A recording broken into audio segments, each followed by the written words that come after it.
Okay, so let us start.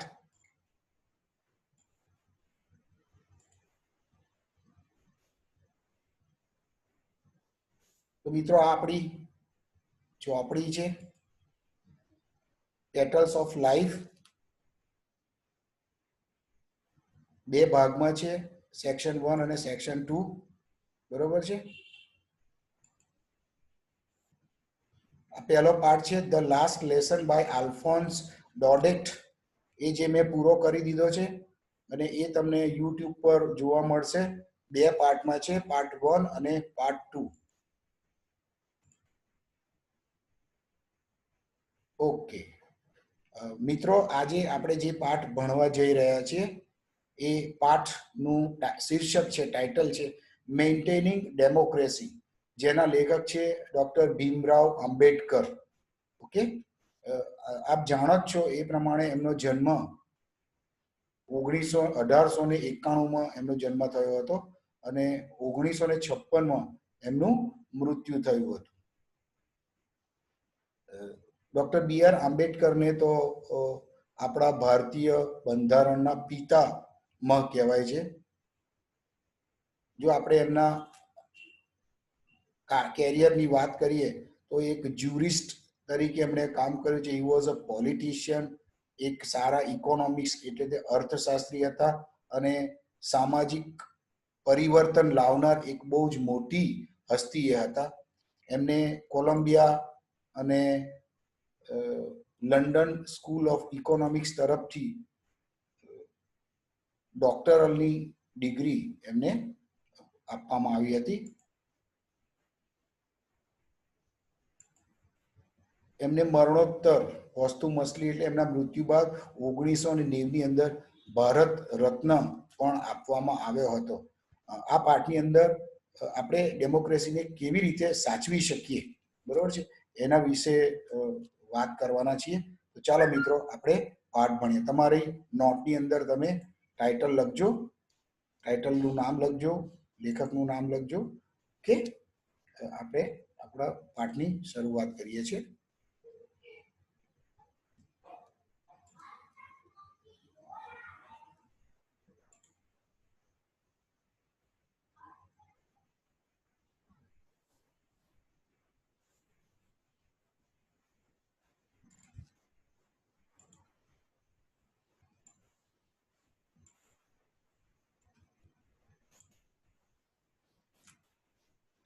મિત્રો, પાઠનું શીર્ષક છે maintaining democracy by Bhimrao Ambedkar.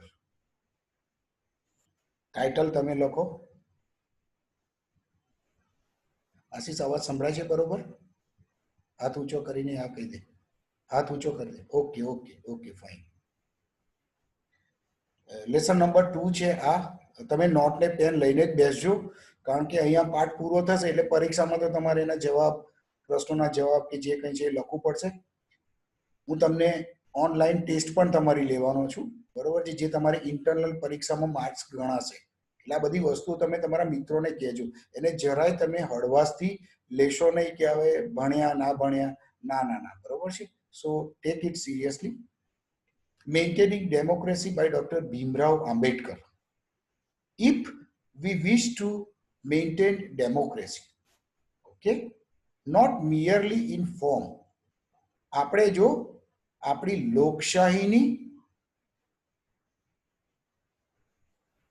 લોકશાહીનું રક્ષણ કરવા જો માંગતા હોય, ફક્ત એના ફોર્મના સ્વરૂપે નહીં, હવે લોકશાહી છે એટલે આપણે એનું રક્ષણ કરવાનું છે, not in that sense, but also in fact. ફોર્મમાં નહીં પણ હકીકતમાં પણ આપણે એનું હકીકત સ્વરૂપે પણ એનું આપણે જતન કરવાનું છે, એને સાચવવાનું છે. What must we do? તો જો આપણે આપણી લોકશાહીનું જતન કરવું હોય, એની સાચવણી કરવી હોય, એને યોગ્ય માર્ગે લઈ જવી હોય, તો વોટ મસ્ટ વી ડુ? આપણે શું કરવાનું છે? Okay, so the first thing in my judgment, મારી દ્રષ્ટિએ, જજમેન્ટ એટલે અહીં ચુકાદો નહીં પણ મારી દ્રષ્ટિએ, કોની દ્રષ્ટિની વાત કરે છે? આ બાબા ભીમરાવ આંબેડકર પોતાની દ્રષ્ટિની વાત કરે છે. The first thing in my judgment we must do is to hold fast to constitutional methods of achieving social and economic objectives. કેવી રીતે તમે આ કોન્સ્ટિટ્યુશનને સાચવવા માંગો છો? તો કોન્સ્ટિટ્યુશને આપણને જે વિવિધ પદ્ધતિઓ આપી છે. ફરી I will read the second time. We must do it to hold fast to constitutional method of achieving our social and economic objectives. તો આપણા સામાજિક અને આર્થિક જે લક્ષ્ય છે એને જો આપણે પ્રાપ્ત કરવા હોય તો એના માટે આપણે શું કરવું જોઈએ? તો કોન્સ્ટિટ્યુશને આપણને જે રીતભાત બતાવી છે, જે પદ્ધતિ બતાવી છે, એ પદ્ધતિને જો આપણે અનુસરીએ, એને ફોલો કરીએ તો આપણે આ વસ્તુને માસ્ટર કરી શકીએ, તો એ ગોલ્સ આપણે પ્રાપ્ત કરી શકીએ. ઇટ મીન્સ, એનો મતલબ શું થાય છે? It means we must abandon the bloody methods of revolution. પહેલામાં પહેલું શું કરવું જોઈએ? તો we must abandon શબ્દનો અર્થ લખો તમે. abandon હાંકી કાઢવું જોઈએ, ત્યજી દેવું જોઈએ, દૂર કરી દેવું જોઈએ. શું દૂર કરી દેવું જોઈએ? the bloody methods of revolution. revolution એટલે ક્રાંતિ. ઓકે, તો આપણે પહેલામાં પહેલું તો વિવિધ ક્રાંતિઓ ઊભી થાય છે, બળવાઓ થાય છે, એનાથી આપણે દૂર હટી જવું જોઈએ. જો આપણે આપણી લોકશાહીને સાચવવી હોય તો એનું જતન કરવું હોય તો. It means that we must abandon the method of civil disobedience. બરોબર છે? તો પહેલી વાત કઈ કરે છે? તો આપણે સિવિલ ડિસઓબેડિયન્સ એટલે સિવિલ એટલે નાગરિક, ડિસઓબેડિયન્સ એટલે અનુસરવું નહીં, તે સવિનય કાનૂનનો ભંગ, ડિસઓબે કરવું. કોઈ પણ વસ્તુને આપણે વિરોધ કરવાનો તો મારામારી કરવાની ને એવું નહીં કરવાનું, પણ સિવિલ સિસ્ટમથી, સાંસ્કૃતિક રીતે, સભ્ય રીતે. તો સિવિલ ડિસઓબેડિયન્સ, બરોબર છે? તો તમારે સવિનય કાનૂન ભંગ, કોઈ વસ્તુથી આપણને દુઃખ હોય તો એને આપણે યોગ્ય શિક્ષિત સ્વરૂપે એનો આપણે વિરોધ કરવાનો, એબન્ડન કરવાની. Number 2, non cooperation. બરોબર છે? નોન કોઓપરેશન એટલે અસહકાર. ફરી એક વખત આપણે જોઈએ વાક્ય. It means that we must abandon the method of civil obedience. તો આપણે એના માટે શું કરવાનું છે?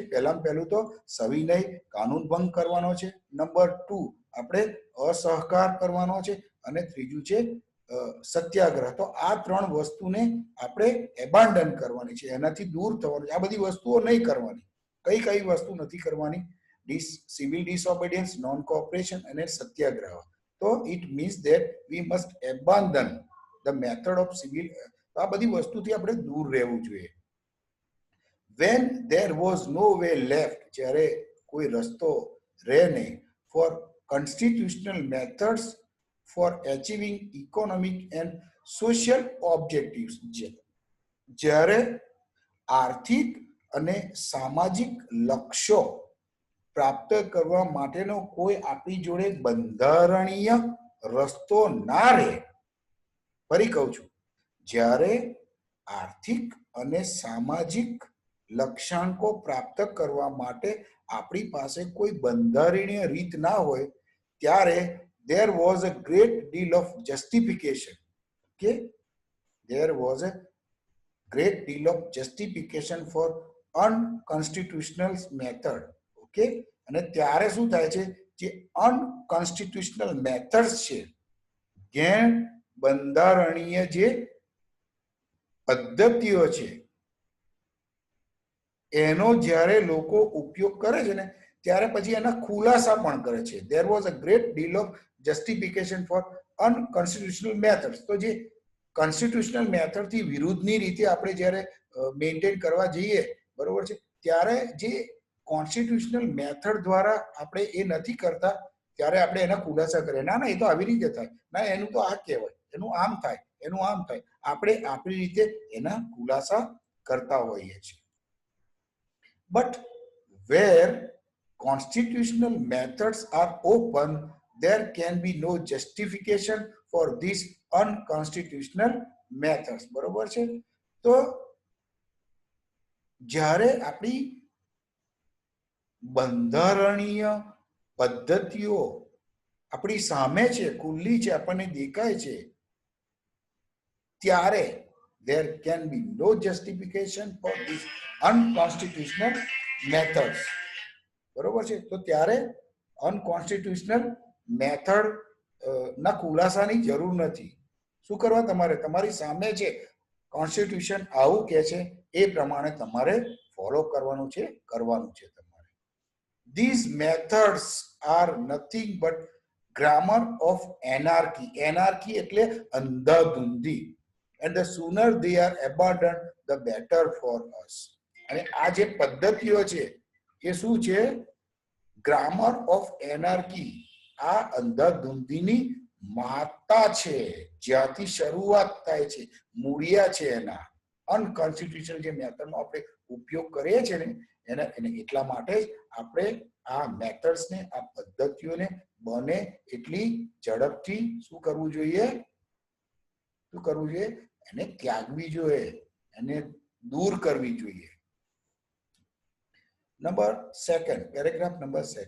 The second thing we must do is to observe the caution which John Stuart Mill has given to all who are interested in the maintenance of democracy. Okay. શું કહેવા માંગે છે અંદર? The second thing we must do is to observe. Observe એટલે પાડવું. Caution એટલે ચેતવણી. John Stuart મિલ એ એક નામ છે. ઇન્ટરેસ્ટેડ એટલે રસ હોવો. મેન્ટેનન્સ સાચવણી, જાળવણી, જતન. Okay. The second thing we must do, આપણે બીજી કઈ વસ્તુ કરી શકીએ? Is to observe the caution. આપણે એ ચેતવણીને પાડવાની છે. કઈ ચેતવણી? જે જોન સ્ટુઅર્ટ મિલે આપી છે. To all who are interested in the maintenance of democracy. તો ડેમોક્રેસી, લોકશાહીની જાળવણી કરવા માટે જે લોકોને રસ હોય એમણે જોન સ્ટુઅર્ટ મિલે જે વાત કહી છે એને આપણે ફોલો કરવી પડે. નેમલી, તો કઈ વાત છે? ઓકે, કઈ વાતની વાત કરે છે? તો નેમલી, not to lay their liberties at the feet of even a great man. સરસ વાત છે. પહેલી વાત છે, તમને મળેલી આઝાદી, લિબર્ટીની વાત છે. તમને મળેલી મુક્તિ એને કોઈના પગ આગળ નાખી દેવાની નથી. કોઈની આગળ તમારે ઝૂકી જવાનું નથી. પહેલી વાત છે. To lay their liberties at the feet of even a great man. તમારે શું કરવાનું છે? ગમે તેટલો મોટો માણસ હોય તો પણ તમારે સ્વમાનથી જીવવાનું છે. મોટો માણસ છે એટલે આપણે એના તળિયા ચાટીએ ના. Or to trust him with power which enables him to subvert their institutions. Okay? Or to trust him with power which enable him to subvert their institutions.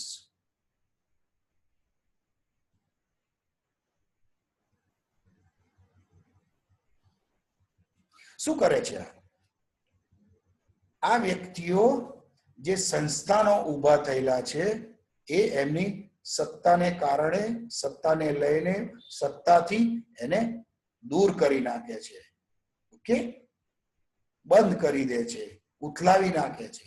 Okay, અમુક ઘણી બધી એવી સંસ્થાઓ હોય કે જેની સરકાર હોય એમને એ ના ગમે, એ સંસ્થાઓને એ શું કરતા હોય છે? સબવર્ટ કરી દેતા હોય છે.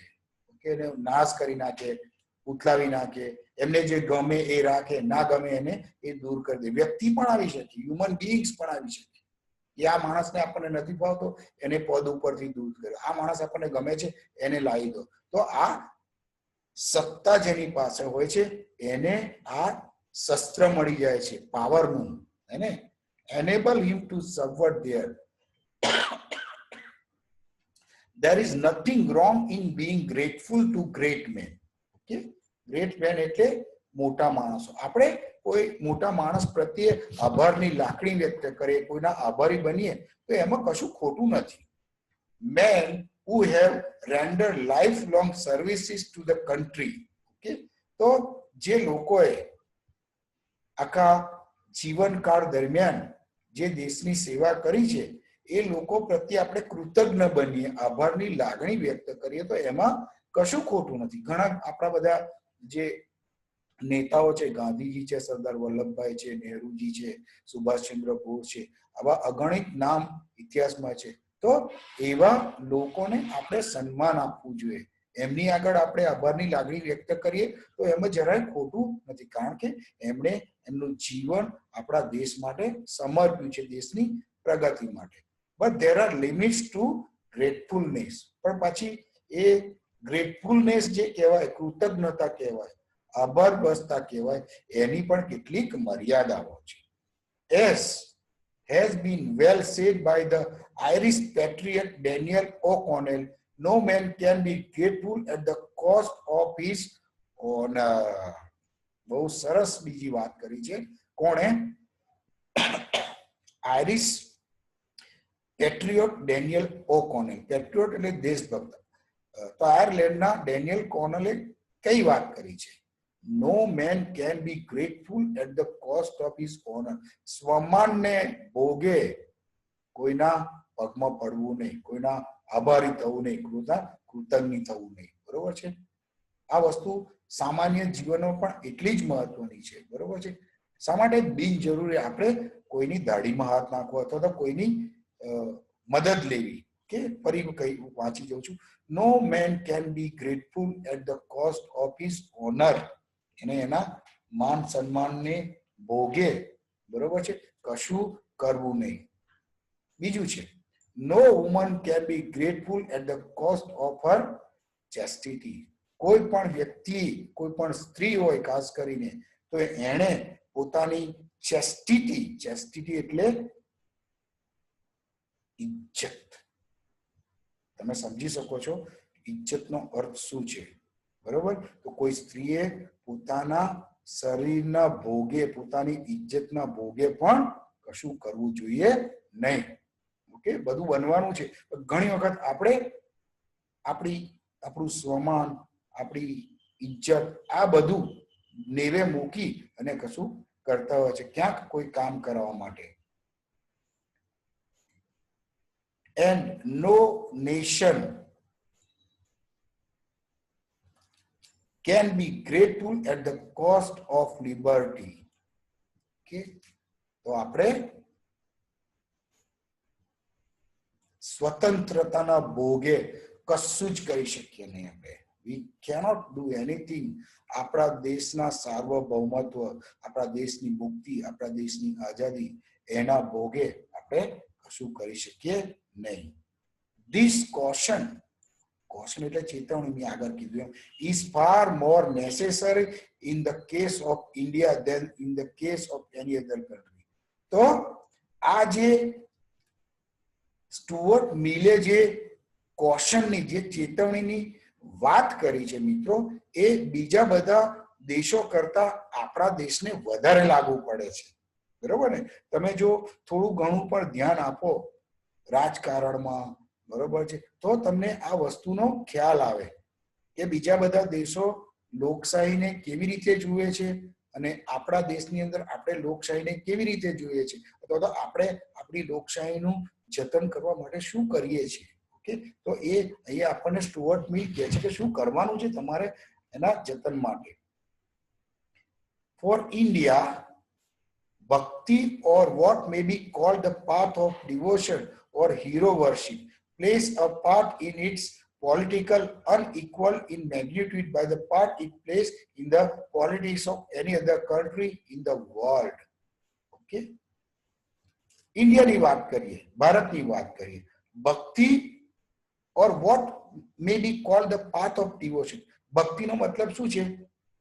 ભક્તિનો મતલબ શું છે? It is a path of devotion. કંઈક સારું કરવાનો માર્ગ છે, સારા માર્ગે જવાનું. ભક્તિ કરીએ છીએ એટલે સદમાર્ગે જવા માટે, મોક્ષ પ્રાપ્તિ માટે, સારા જીવન માટે, લોકોનું સારું થાય એના માટે.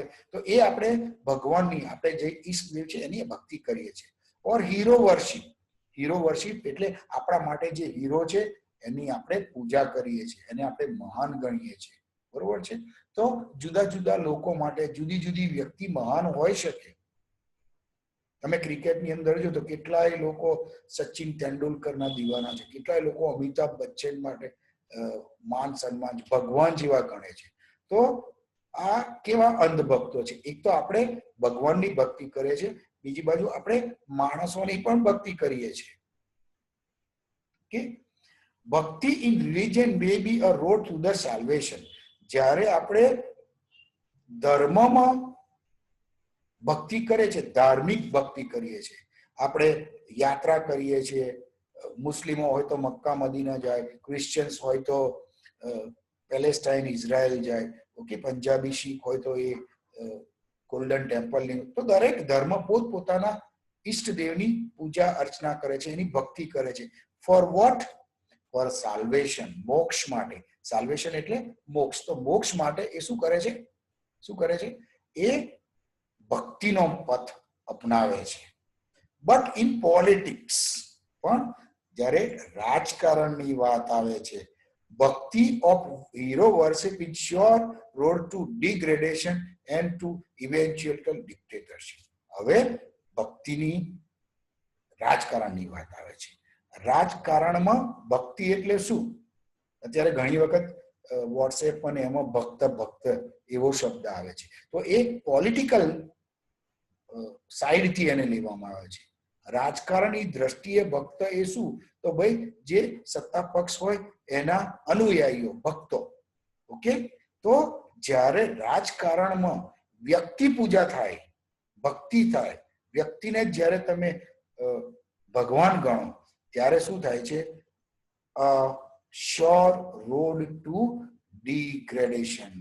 ડિગ્રેડેશન એટલે પડતી. અને એવા સમયે તમારી પડતી થાય છે. તમે જ્યારે આંખો બંધ કરીને કોઈકની પાછળ દોડો છો, કોઈકની પૂજા કરો છો, કોઈને મહાન ગણો છો, એવી વ્યક્તિ જ્યારે તમે એને મહાન ગણો છો, ત્યારે 100% એ ધીમે ધીમે તમે પતનના માર્ગે જઈ રહ્યા છે. અને અંતે અને ઇવેન્ચ્યુઅલી બીકમ્સ ડિક્ટેટરશીપ. અને પછી શું થઈ જાય છે? એ જે વ્યક્તિ હોય છે એ પોતે સરમુખ હથિયાર બની જાય છે. તો લોકશાહીની આ વાત છે કે ક્યારે પણ વ્યક્તિ પૂજા નહીં કરવાની. ડોન્ટ બી અ ભક્ત of any political personality. Don't do that. The third thing we must do is not to be content with mere political democracy. ત્રીજી જે વાત છે એ શું છે? કે ફક્ત આપણે રાજકીય લોકશાહીથી સંતોષ માનવાનો નથી, કન્ટેન્ટ, સંતૃપ્ત થવાનું નથી.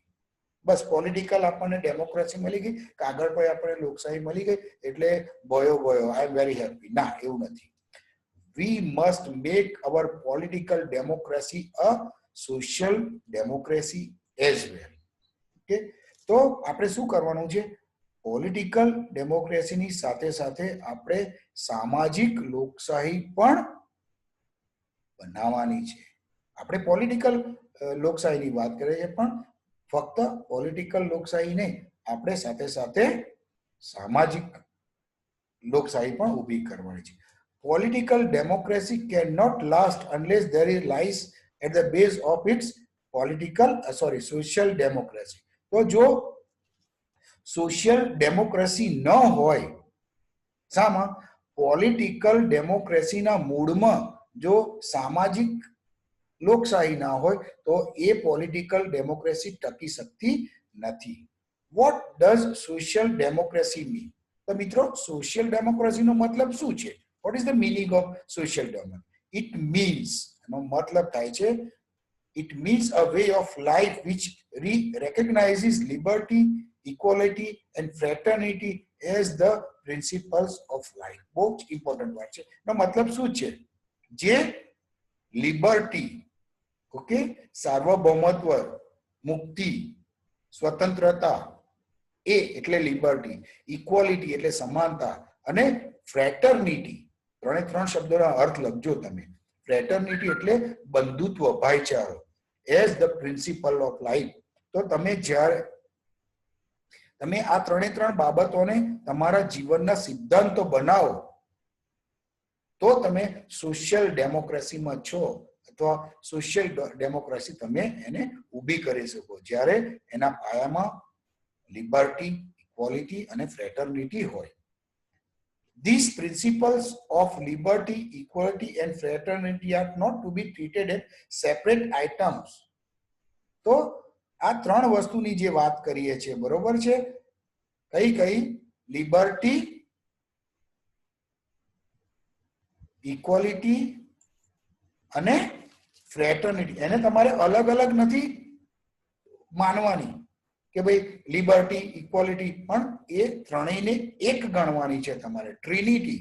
You have to consider all this three as one. They form a union of Trinity in the sense that to diverse one from the other is to defeat the very purpose of. તો આમાંથી તમે એકને પણ બાજુ પર રાખો, એકને પણ દૂર કરો તો પછી તમે સોશિયલ ડેમોક્રેસી પ્રાપ્ત ના કરી શકો. બરોબર છે? તો તમારે એકને પડતી ના મુકાય, બીજીને પડતી ના મૂકે કે ત્રીજીને ના, તમારે ત્રણે ત્રણને સાથે લઈને ચાલવું પડે. Nor can liberty and equality be divorced from fraternity. તો તમે ઇક્વાલિટી અને લિબર્ટીને ફ્રેટર્નિટીથી દૂર ના રાખી શકો. Without equality, liberty would produce the supremacy of the few over the enemy. Okay? તો ઇક્વાલિટી જો નહીં હોય તો એના કારણે શું થશે? Without equality, liberty would produce the supremacy of the few over the many. તો એને કારણે શું થશે? થોડા લોકો ઘણા બધા લોકો ઉપર હાવી થઈ જશે. ઓકે? તો એક નાના સમૂહ પર મોટા સમૂહ પર નાનો સમૂહ સત્તા વાપરતો થઈ જશે. Equality without liberty would kill individual initiative.